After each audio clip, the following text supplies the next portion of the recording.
नमो भगवते वासुदेवाय। आज की वीडियो में हम वैशाख स्नान के गरीब पति पत्नी की कथा सुनेंगे।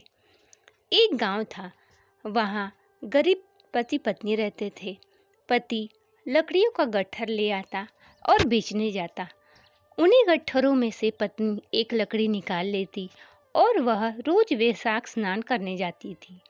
उधर से लौटते वक्त वह पीपल को सींचती, बड़ की पूजा करती, उसके बाद घर आती। भगवान की कृपा से वह लकड़ी चंदन की हो जाती। वैशाख स्नान करते करते दिन बीतते रहे। अब वैशाख महीना समाप्त होने को आया। पत्नी को 5 ब्राह्मण जीवाने थे। वह सोचने लगी कि मैं कहाँ से व्यवस्था करूँ।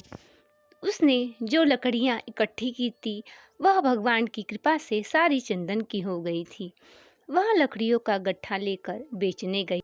उस नगर के राजा वहाँ से गुजरे और लकड़ियों की खुशबू से उस गरीब औरत के पास आकर पूछे कि यह लकड़ियों का गट्ठर कितने का है।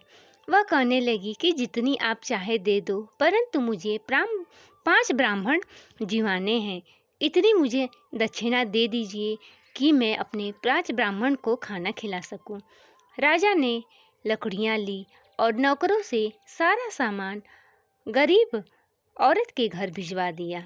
वह खुशी खुशी ब्राह्मणों को भोजन कराने लगी। भोजन में 36 पकवान थे। इस प्रकार वह वैशाख महीने के स्नान का उसे पूरा फल मिला। भगवान की कृपा से उसकी झोपड़ी महल की हो गई। रसोई घर में 36 पकवान बनने लगे। सारे घर में महल जैसी व्यवस्था हो गई। इधर उस गरीब पत्नी का पति आता है और पूछने लगता है कि मेरा घर कहाँ है। तो सारे गांव के लोग कहने लगते हैं, अरे तू तो यहाँ वहाँ भटकता फिरता है, यह महल तेरा ही घर है। इतना सुनते ही उसकी पत्नी बाहर आती है और कहती है कि हे स्वामी, यह हमारा ही घर है। वैशाख स्नान के पुण्य फल से मुझे यह महल प्राप्त हुआ है।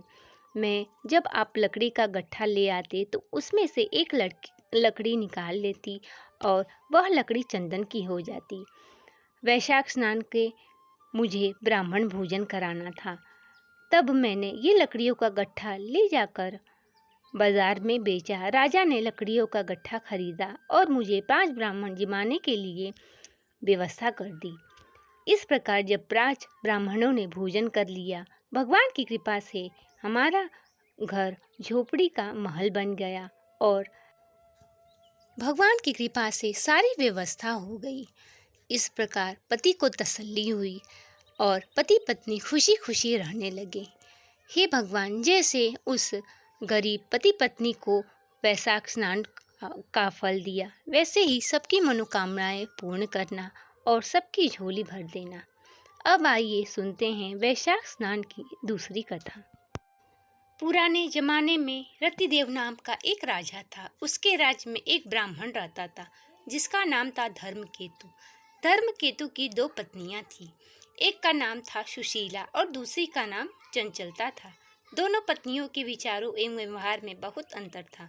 सुशीला धार्मिक वृत्ति की थी और व्रत उपवास पूजा अर्चना करती थी। इसके विपरीत चंचला भोग विलास में मस्त रहती। वह शरीर के श्रृंगार पर ही अधिक ध्यान देती थी। किसी व्रत उपवास या पूजा अर्चना से उसका कोई लेना देना नहीं था।